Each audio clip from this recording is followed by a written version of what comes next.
Hey Alpha Shooters, it's Tim from alphashooters.com. So in this video I'm going to go through my top 10 accessories for the Sony A7 III.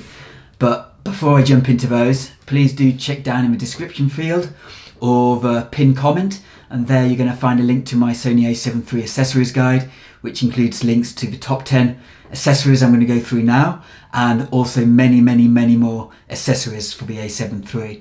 So please do check that link. And without further ado, let's take a look at the first accessory, shall we?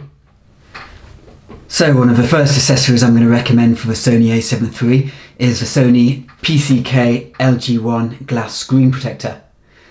Now, you may or may not know the A7 III does actually include a screen protector installed direct from the factory. So why install another one? Well, the original factory version is very thin and very easy to damage.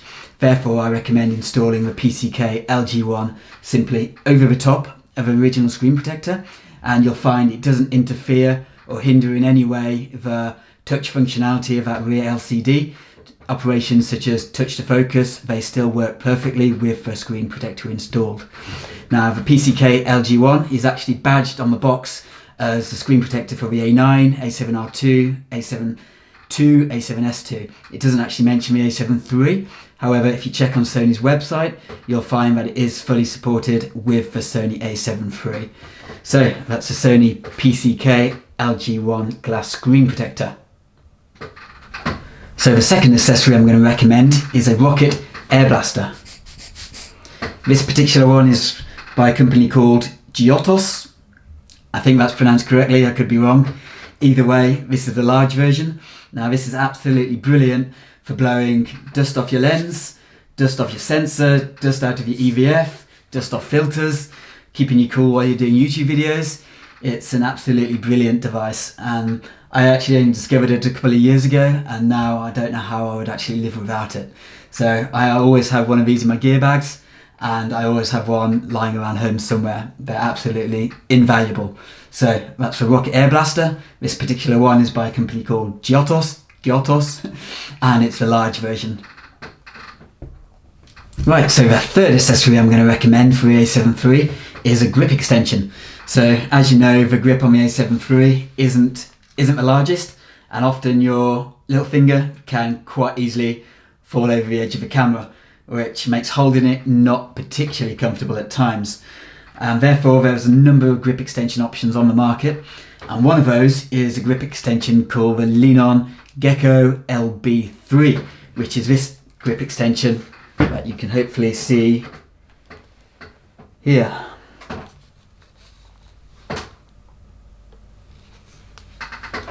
So one of the best things about this grip extension is it actually includes a little catch which allows you to access the battery compartment really easily, so you don't need to actually remove the grip itself.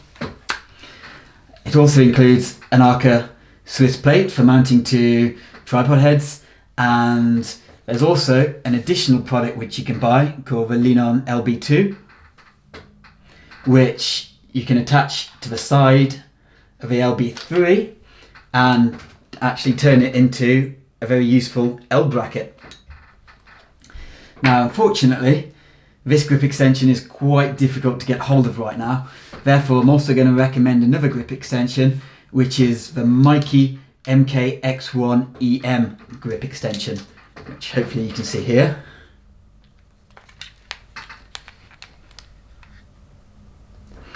Now, this grip extension actually matches the camera a little bit better than the one from Lean-On. However, unfortunately, as you're going to see on the bottom, there's no easy access to the battery compartment. So if you want to change the battery, you actually have to remove the grip extension itself, which can get a little bit annoying. However, it does actually include also the Arca Swiss plate, just like the Lean-On grip. And yeah, there's not much more else to say about it. It's a nice grip, but it's just frustrating that you need to remove it each time you want to change your battery. Now, there's also an official grip extension from Sony called the, let me just check, Sony GP-X1 EM grip extension, which is practically identical to the Mikey grip. And again, just like the Mikey grip extension, it also blocks access to the battery compartment. However, the official Sony one is double the cost of a mica grip. I think it's over $100, £100, and it's just far too expensive to recommend. So my first recommendation is the Lenon Gecko LB3, and my second recommendation, if you can't get hold of that, would be the Mikey MK X1 EM grip extension. So that's it for grip extensions. So the next accessory I'm going to recommend for the A7 III is a remote control option. Now, you can use Sony Imaging Edge Mobile, which allows you to control the A7 III using your mobile phone. However, if you don't want to do that, and it's not my favourite way to remotely control my cameras, then you have a few different options. Now, I'm going to show you 3 different options and recommend my favourite. So first of all, you've got the cabled remote option, which is the Sony RMVP-R1 remote control, or remote commander as they call it. Now, this is a very simple remote. It simply has a shutter button which you can press to trigger the shutter. You can hold it down and pull it down, which holds the shutter open for longer bulb exposures. You've also got a zoom switch, which only works with clear image zoom or digital zoom. And you've also got a movie start and stop recording button. So this simply connects to the A7 III through the multi-port. And yeah, not a lot else to say about it really. It does what it says on the tin. But if you want a wireless solution, then you've got a couple of options. First of all, you've got the Sony RMT DSLR2 remote control, which is an infrared remote control. And unfortunately, because it's an infrared remote control, it's not the most reliable of remotes. Now, indoors, this remote works absolutely perfectly. It works up to probably around 8 meters, give or take, which is in feet, don't know, so 8 meters. And it works from behind the camera, from the front of the camera, it works from the sides. However, if you take this remote outdoors, where there's no walls for the infrared signal to bounce off, then it rarely works well from behind the camera. It still works very, very well from in front of the camera for around 5 to 6 meters or 18 to 20 feet. It works from the side of the A7 III up to around 3 to 4 meters or 10 to 13 feet. However, it doesn't work from behind the camera, which really is not much use. However, if you're happy to use it in front of the camera or to the side, then it's a decent remote. There's a lot of options on here. I'm not going to go through every single one in this video. You can trigger the shutter, you can do long bulb exposures. However, what it won't do is continuous shooting. So if you hold down the shutter button, it won't fire off a sequence of continuous shots. It's for single shooting only. Yeah, other than that, that's the Sony RMT DSLR2 infrared remote control. It's been out for quite a few years now, and it's not particularly expensive. I think last time I checked it was $20 or $30 or so. However, with the latest firmware update version 3 for the Sony A7 III, this new remote control, which is called, one moment, let me check, the Sony RMT-P1BT remote control.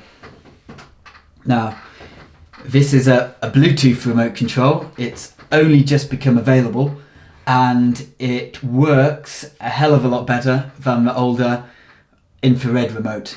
This remote, I've tested it, it will work up to around about 18 meters from the A7 III or 60 feet, and it works perfectly both behind, in front, and to the side of the camera. And it also works if there are any obstacles in the way. With the other remote, if there's anything in the way, it just simply won't work. However, this new remote, it works perfectly. Now, it's a very simple remote, very nice remote. It's built really, really nicely. It includes a lock switch on the side. There's a zoom and focus switch, and there's a movie and stills switch. Here you've got a shutter button, which if you press it halfway, just like the shutter button on the A7 III, it will acquire focus. Press it all the way, and it will open the shutter and take the shot. It also, unlike the older remote, it also works in continuous shooting mode. So when you hold down the shutter button, it will fire off a sequence of shots. There's also two customizable buttons. You've got the AF on button and the C1 button, which are very useful. And again, you've got the minus and the plus here, which basically just allows you to control the optical zoom or clear image zoom, which personally I don't like to use myself, but they're there for if you want to use them. Now, if you switch it into movie mode and press the shutter button, it will actually start recording, and it will also display a red light here to show you that you're actually recording a movie. Simply press the shutter button again and it will stop recording. So this is my new favorite remote. It is expensive. I think, I forget now, I paid like £65. I'm not sure if it's $65 in the States, but yeah, it's an expensive option, but it does work well. Now, there are a couple of downsides to this remote I should probably mention, which I've discovered in the short time that I've had it. The first is, if you pair it with the A7 III, you can't then use it with another camera. You'll have to pair it again with the other camera to use it, and then if you bring it back to your A7 III, again, you're going to have to repair it. Even if you've got two A7 IIIs, each time you switch cameras with this remote, you need to repair it again, which can get frustrating. But if you're only using it with one camera, it's not an issue you're going to have. The second option, if you're using location tagging with your mobile, then unfortunately, because that works via Bluetooth, then you can't also use the remote at the same time. So that's one thing to keep in mind. Yeah, so that's it. My recommendation is most definitely this new remote, simply because it works up to a greater distance and it's a lot more reliable than the infrared option. So that's a Sony, let me check that product number again, RMT-P1BT remote control. So my next recommendation is going to be a rather important battery. In this case, this is the original Sony FZ100 battery. Now, I know there are cheaper third-party options out there. However, with recent firmware updates, a lot of these third-party batteries will display warning messages in the A7 III, and you also lose access to the battery remaining indicator, which isn't particularly helpful. Now, I think there are some newer batteries out there which do work perfectly. However, it's probably only a matter of time until Sony updates the firmware again, and again these batteries throw up a warning, and again you lose access to the status indicator. Therefore, my recommendation is to stick with the original Sony FZ100 battery.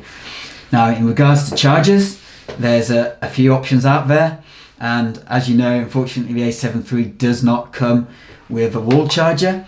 However, if you want to get your hands on the official one, then it is the BCQZ1 battery charger. This is my preference. There are some third-party options out there, and I have included those in my accessories guide, which you'll find the link to in the description field and the pinned comment on this video. But yeah, that's the battery that I'm using and the charger that I'm using. So my next recommended accessory for the A7 III is going to be the SD card. Now, as you're probably aware, the A7 III includes two SD card slots. So there's slot 1, which is the fastest and UHS 2 compatible slot, and there's slot 2, which is the slowest and UHS 1 compatible. Now, you know, it would have been lovely if there were two UHS 2 card slots, but unfortunately, for whatever reason, Sony decided to put one fast slot in and one slow slot. So, my recommendation, if you're writing simultaneously to both cards, then there's really no benefit to adding a UHS 2 card to both slots, or even to slot 1, because it will write to those cards at the fastest speed of slot 2. Therefore, my recommendation would be to then, in this instance, just to stick with a card such as a SanDisk Extreme Pro, which is a UHS 1 compatible card. However, if you're only using slot 1, then you can take full advantage of that UHS 2 speed, and you can use a card such as a Sony SFG64, which is a UHS 2 compatible card, and the card that I'm using myself. if you also want to then read that UHS-2 card on your computer as fast as possible, then I would recommend a UHS-2 card reader such as a Sony MRW S1 card reader. And yeah, that's it for my recommendations for SD cards. Of course, there's a lot more out there. These are just what I'm using myself. They work absolutely perfectly and I've had no trouble with them whatsoever. So those are my SD or memory card recommendations. So my next recommended accessory is an external microphone. So if you're not overly impressed by the internal mic on the A7 III, then one option to consider is this little Rode Video Micro shotgun mic. Now it simply connects to the A7 III via the mic port, through which it also gets its power. So it doesn't need an external battery, which is brilliant, because the Pro version of this mic, it requires an external battery and I'm forever forgetting to turn it off, which means every time I come back to it, the battery's dead, which is very frustrating. So with this little mic, you don't have that problem. Now you also get a shock mount, and it also comes with a wind defender. So yeah, if you're just simply looking to improve the quality of a mic, then this is definitely an option to consider. So yeah, that's my microphone recommendation. So my next recommended accessory is going to be a travel tripod. Now, originally, I've always been using the Mi Photo carbon fiber road trip travel tripod, which is here. However, I then went traveling and a friend brought along this tiny tripod, which is a Suru, let me check, it's a Suru, if pronounced correctly, T-025X carbon fiber tripod. And as you can see, there is quite some difference in size between the two, and I was definitely very envious of my friend's small size tripod. Therefore, I think as soon as I got home, I purchased this, and the Mi Photo hasn't been used since. I really need to get around to selling it. So, put that back down there. So it's a 3-legged tripod. It has, each leg has 5 sections. There's also a center column, which you can remove.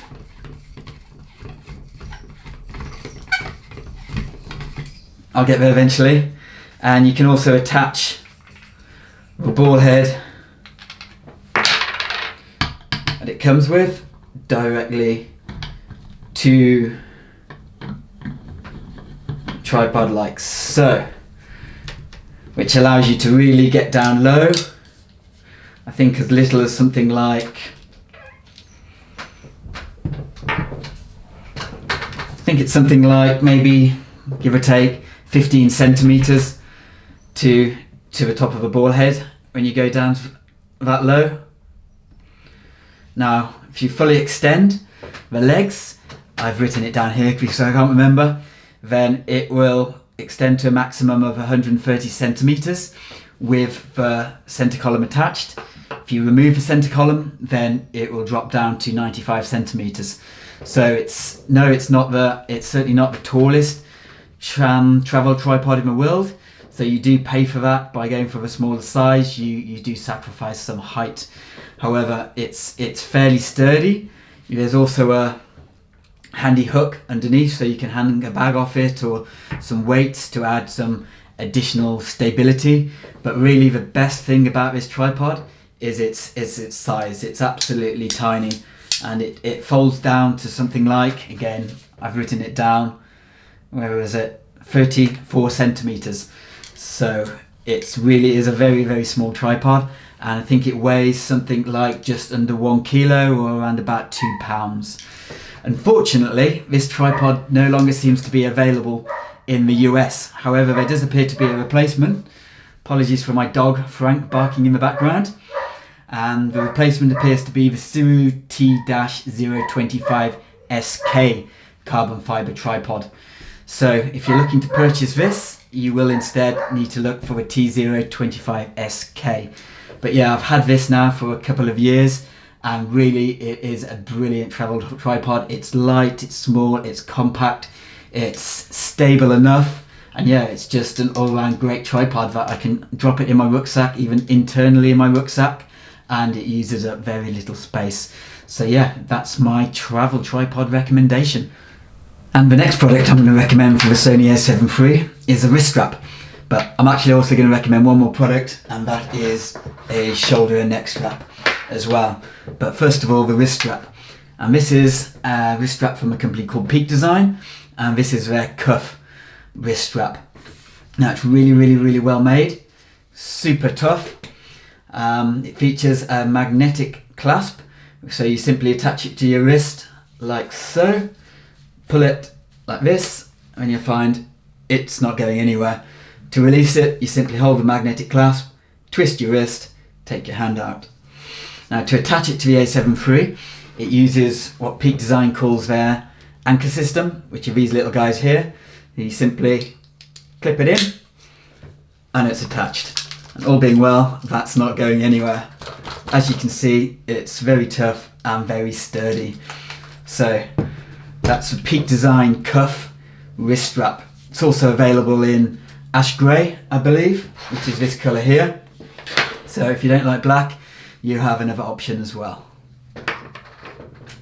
And the next product I'm going to recommend is Peak Design Slide Light, which is this neck and shoulder strap here. So again, this is extremely tough, very well made. I think it's about 30mm in diameter. It feels a lot like the seatbelt in your car. You can extend the length or shorten it using this little buckle here, simply like so. And again, it features Peak Design's anchor system here, so it attaches to the same anchors as a Peak Design cuff does, just like so. One there, and again another one there. So yeah, that really is the strap I use all the time. I often swap between the strap and the cuff, which you can do so quickly with that Peak Design anchor system.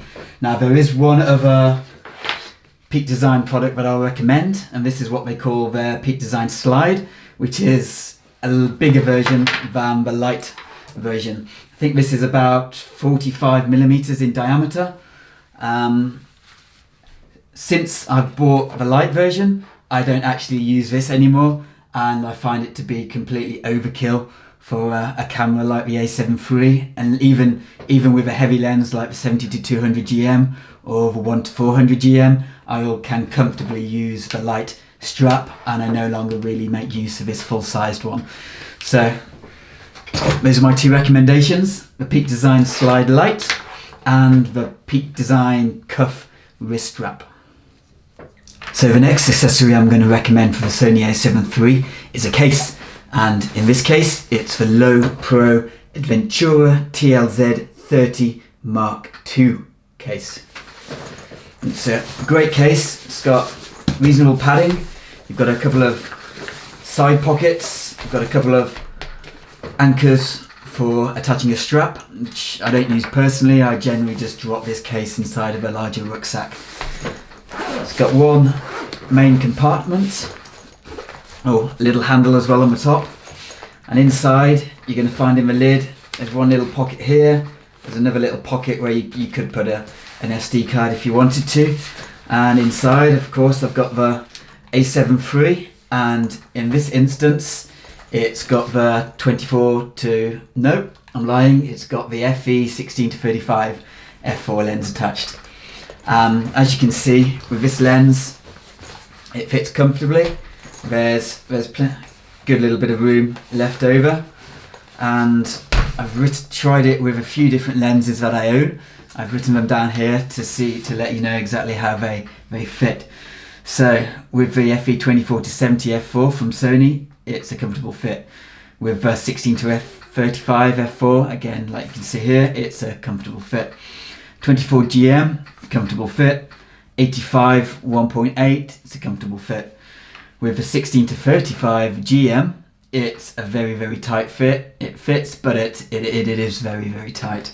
The Tamron 28-75, I don't own it, but I have read in reviews that it fits, but it's a fairly tight fit. The Sony 24-105 f4, again, I don't own it, but it's around about, I've checked, it's 113 millimeters in length, and the case seems to hold lenses up to around about 120 millimeters in length, absolute maximum. So the 24-105 f4, it should fit comfortably. So yeah, that's the Low Pro Ventura TLZ30 Mark II. And that's it for my top 10 Sony A7 III accessories guide. So like I mentioned earlier, check down in the description field or the pinned comment where you'll find a link to all of these accessories I've talked about, as well as many more accessories such as cages, filters, battery grips, gimbals, as well as many more accessories for the Sony A7 III. So if you found this video helpful, thumbs up would be appreciated. If not, please let me know how I could improve in the comments below. Also, if you have any questions whatsoever on the A7 III, please again do drop them below in the comments and I'll do my best to help. So until next time, happy shooting.